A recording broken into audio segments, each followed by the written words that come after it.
Welcome to Forum 360. Thank you for joining us for a global outlook with a local view. I'm Leslie Unger, your host today. In the 60s, they called them the peanut butter generation. Young people getting on buses to campaign for Bobby Kennedy for president. As they descended from the buses to canvass door to door, they would be handed peanut butter sandwiches. Our young people today push the boundaries way past county, state, and even country borders. In their quest to do good, these young men and women visit countries on educational trips that were unimaginable just a few years ago. More than 100 years ago, philosopher William James said, "Act as if what you do makes a difference." It does. Our guests today have embraced this philosophy, not just in what they say, but in what they do. Olivia has recently returned from a trip to Europe, where she visited the Auschwitz concentration camp, among other sites. With no direct Jewish background, she wanted to see for herself what history looked like, whether it was standing near a gas chamber or at the Berlin Wall. Kirsten went to Nicaragua this summer on her 4th mission to the same community.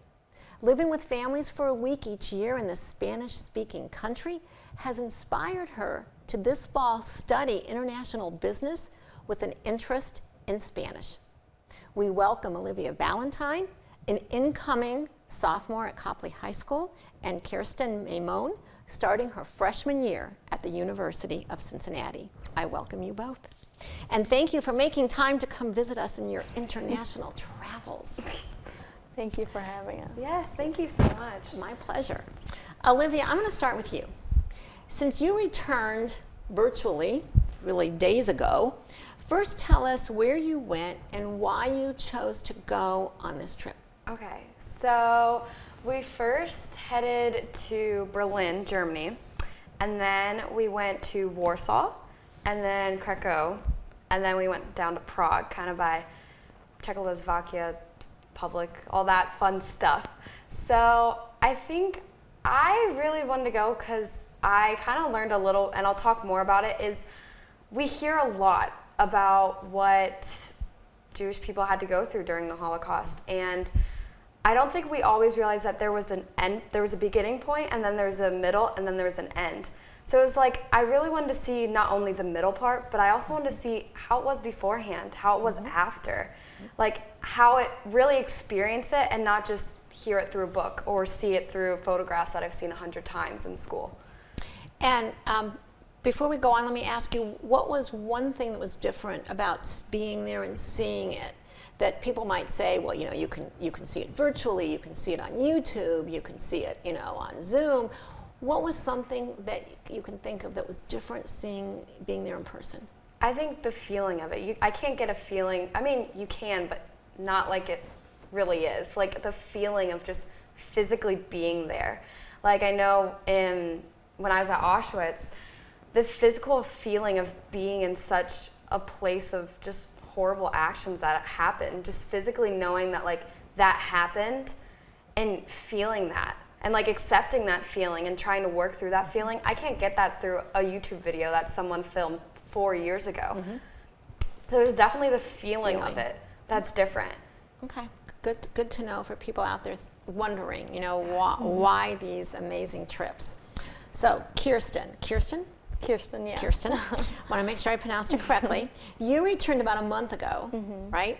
So tell us where you went on this trip, because you've been on other trips that we will get to, but on this trip, where you went and why you chose this trip. Right, okay. So this trip we went to Nicaragua, it's in Central America, and we stayed in Ciudad Sandina, which is about like an hour away from the capital city of Managua.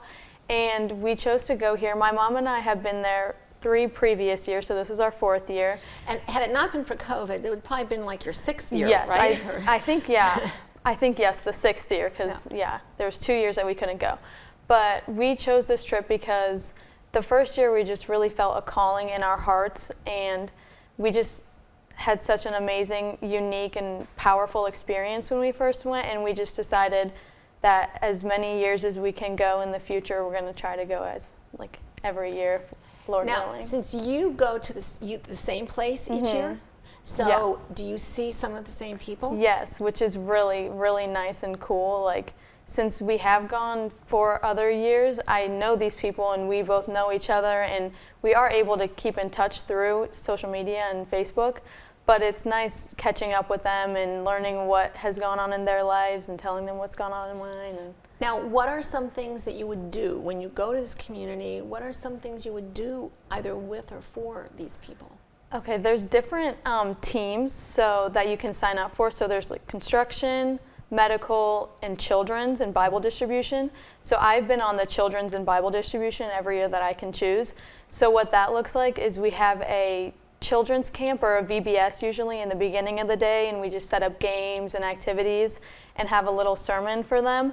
And then later in the day we go to a different neighborhood and pair up with a church in that neighborhood, and we go around, split up in teams, and distribute Bibles to a bunch of different houses, which is just one thing that you don't really think about, like, oh, passing out Bibles, because like everyone seems to have a Bible here. They're at every hotel room, you know, but it's not a very common thing to have your own Bible, especially there. So we are able to bless families with something as little as that. So that's something that you learn about other countries, that everyone doesn't necessarily have a Bible, but I want you to kind of turn that upside down. I think that when we travel, we learn a lot about ourselves, and we also learn things about our country that we learn by leaving it, right?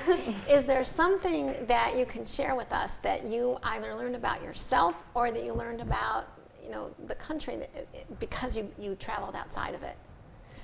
Ever wants to, Olivia, you want to answer? Sure. I think, so I've also kind of relating to what you've been doing. I've done a couple missions trips all over the place, but last year I actually went to Mexico, and we kind of did kind of the same thing. And I think looking at kind of the community around, like, you see how much, like, you know, they're always like in foreign countries, like, oh, they don't have as much as us.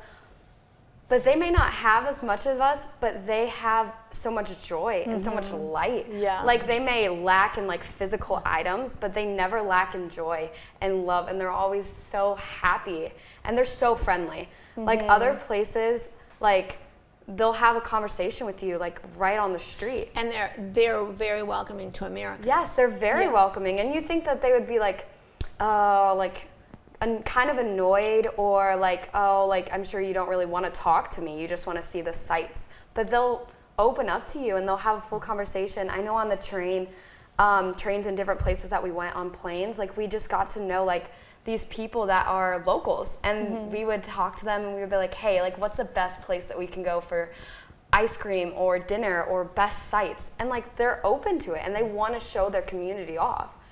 So it's really amazing how they just love where they are, and they're so accepting of other people. Yeah, I had the same experience, I'd say, like, just very, you said they don't have as much physical things, but they're not lacking at all in just the joy and presence, and yeah, it's great. One thing you asked, what did we learn about ourselves? One thing I learned about myself is that my comfort zone can be very restrictive, which is like a given because it's called a comfort zone, but I definitely was pushed way out of my comfort zone, more than I've ever gone. And I just learned that I'm able to do a lot more than I think I can do. And it was just really cool, like, seeing that part of myself. Which kind of leads me to, you know, summer may seem long. You know, at your age, summer may seem long, but it goes pretty fast. And I imagine you could have stayed and worked, or you could have volunteered somewhere here in your own communities, but you chose to repeatedly travel somewhere. So, you know, as a communication coach, I find that people are always scared of the why question, but I'm going to ask you, why, from your perspective, was it important enough for you to choose to take a week or two, whatever time you took, away from your family and your friends and go to another place? Right. Why was that important for you? Yeah.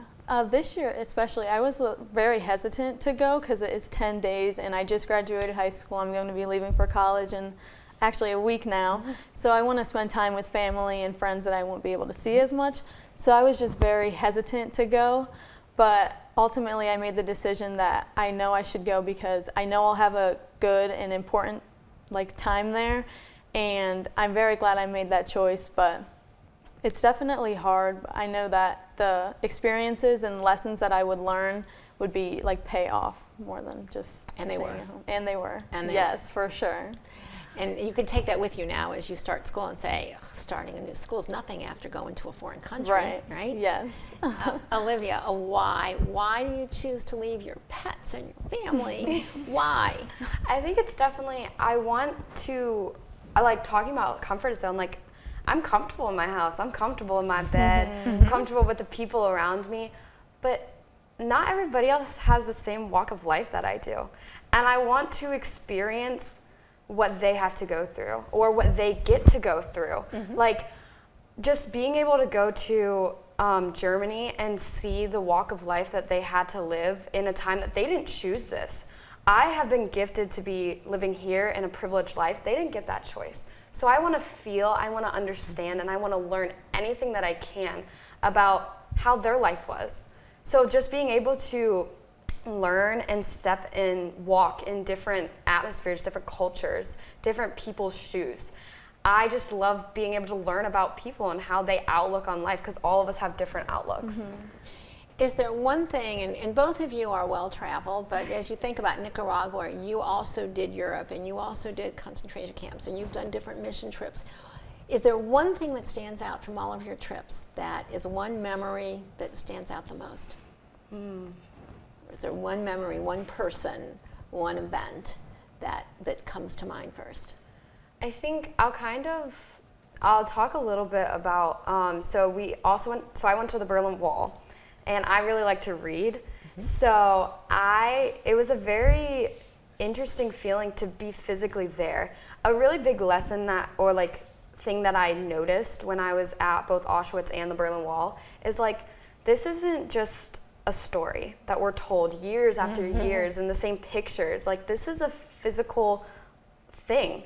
Like standing at the Berlin Wall and seeing this like huge wall that people were trapped behind just because the government wanted them to be behind there. They wanted to control them. Or being at Auschwitz and physically walking under a gate that millions walked in and never came out. And I get to. Just being able to be there is just such an out-of-body experience. And it was amazing because then I noticed that like I have all this freedom and they didn't. And it's such a gift. Like, I think whenever I travel and go to a different place, I realize how much I'm gifted with. Like, I always come back grateful for anything that I have, even if it's just the pillow and the blanket that I have to sleep with, because I know people don't have that. Like, in the comforts, like going to Auschwitz and seeing like the wooden racks that they had to sleep on. I get a bed and a comforter, like just realizing what I have and what I don't, and that these are real things that happen. Like, a real person had to sleep on that, 4 of them to be exact, or more. Right. It's always a grateful experience, and just the fact that it's not a tale that we just get told. And I think that's what we feel like sometimes when we're here. Like, it's literally across the ocean. Yeah, that's far away, but it happened. It's not another tale that never happened. Because sometimes we can't relate to it. We just see pictures of it. Right. Is there a person that comes to mind, or an event, or city?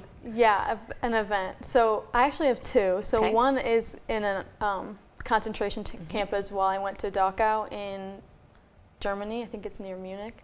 But it was just like that surreal feeling, and just feeling of like gratefulness that we don't have to live like that. But also it's just like the feeling like, oh, that happened, and there was physical people here and in this life, and yeah, that just really stuck out to me, and it touched me in a way that like nothing else ever has.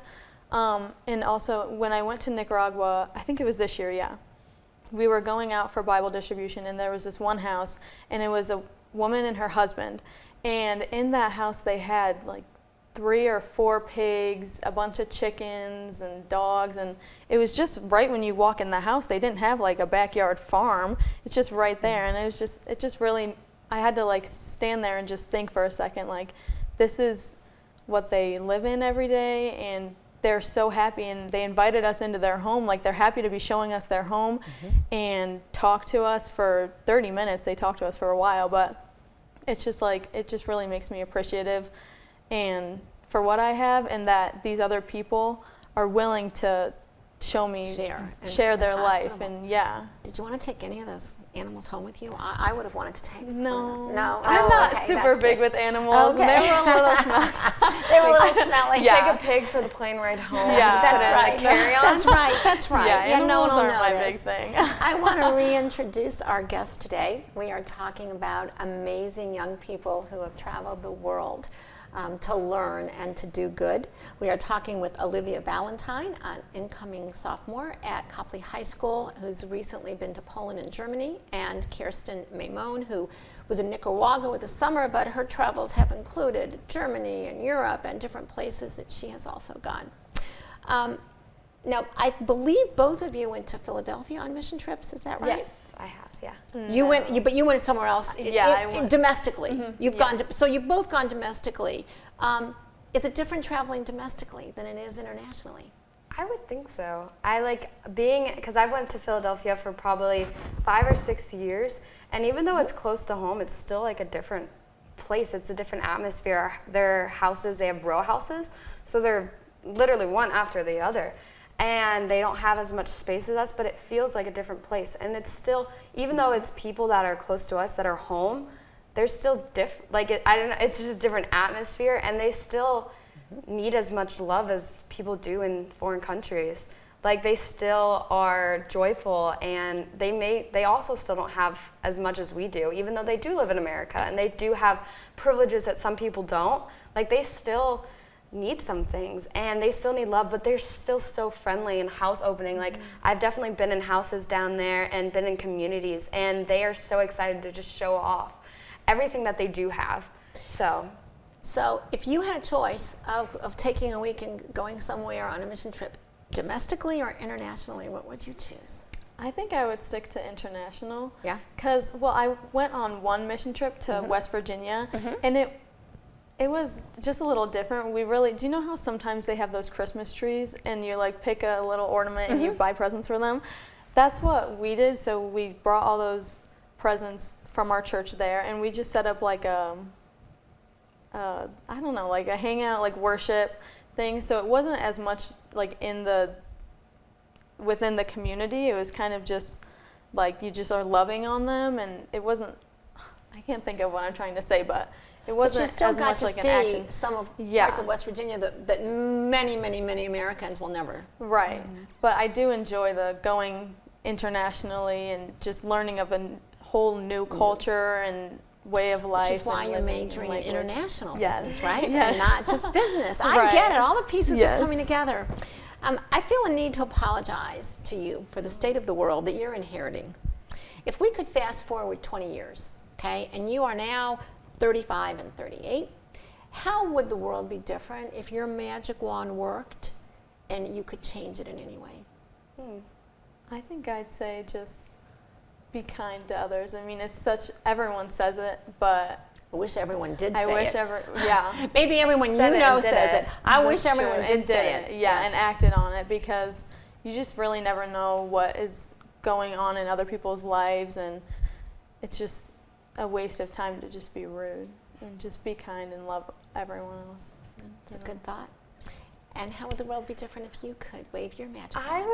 I would kind of improve like healthcare, or like the way that people like living conditions. So I want to be a surgeon, an orthopedic surgeon, but I really have thought about traveling internationally to different places that don't have all of the fancy equipment that we have, but just that people are taken care of, and like there's so many places that I've been that are just filthy or unclean for someone to be living in, and they just don't get the resources that they should have. Just being able to have everybody seen in their conditions and be able to be taken care of.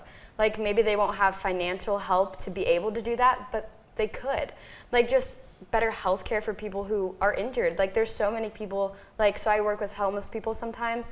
There's so many people who have needs or injuries that have gotten infected and they can't take care of them. So unfortunately they either have to cut off a limb or suffer with the infection. Just be able to have places that like they can go to, they can get taken care of. So just to care for people in ways that they need to be cared of. Pretty basic, huh? Yeah. Should be. Yeah. Should be pretty basic. You both believe in the power of volunteering.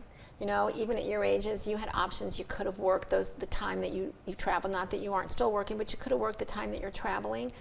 Why do you make time to volunteer in a world with so many things vying for your time? Why is volunteering important to you? Because I think it's important to your generation, and even the generation before you has made volunteering very important. But what does it call to you, or what does it say to you? I can't buy joy. That's just the main I can't buy it, but I can give it to other people and I can feel it.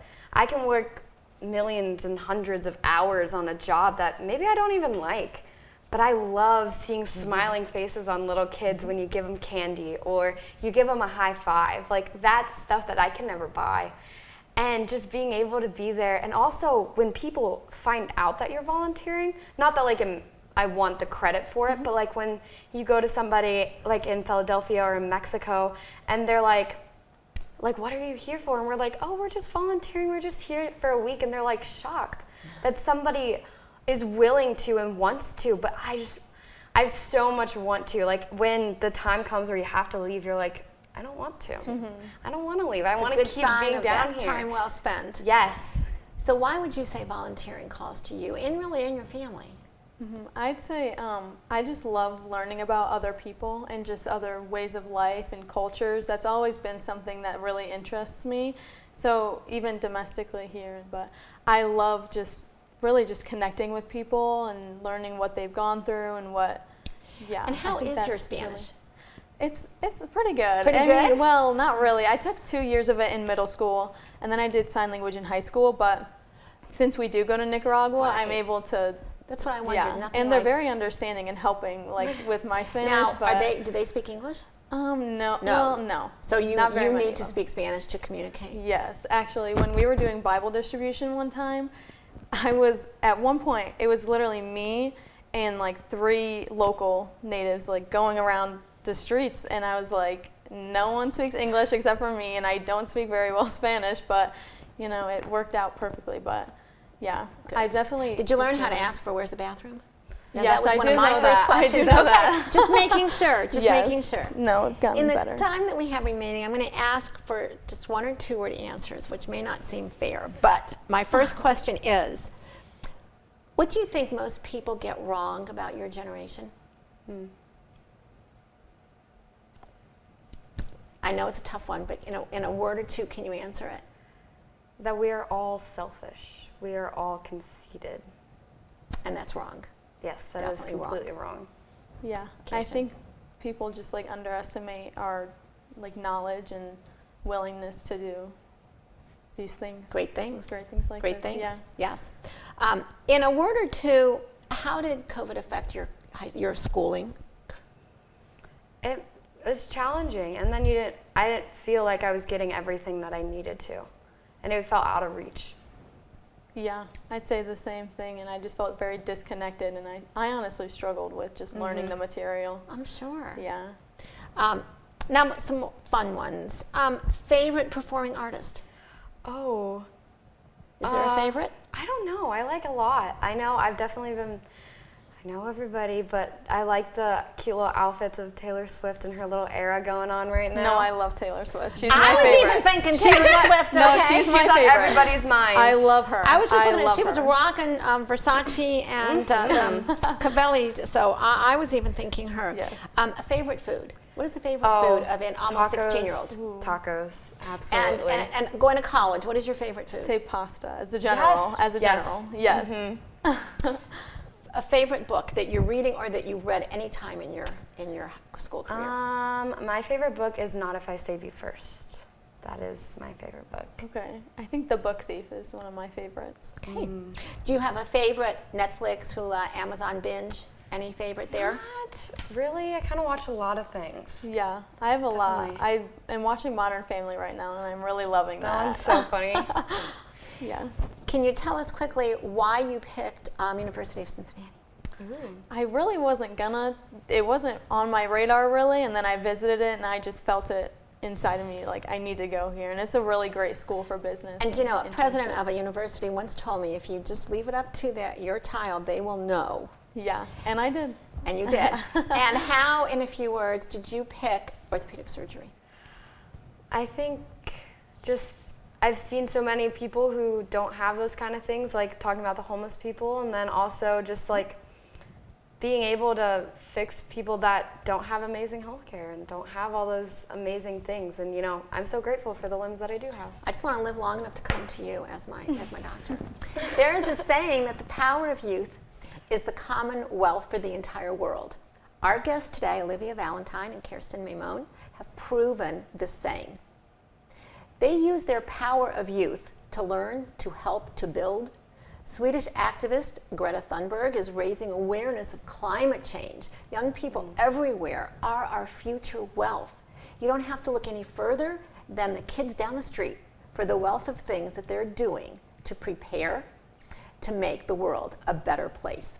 When I was about their age, a very wise woman told me, look for ordinary people doing extraordinary things.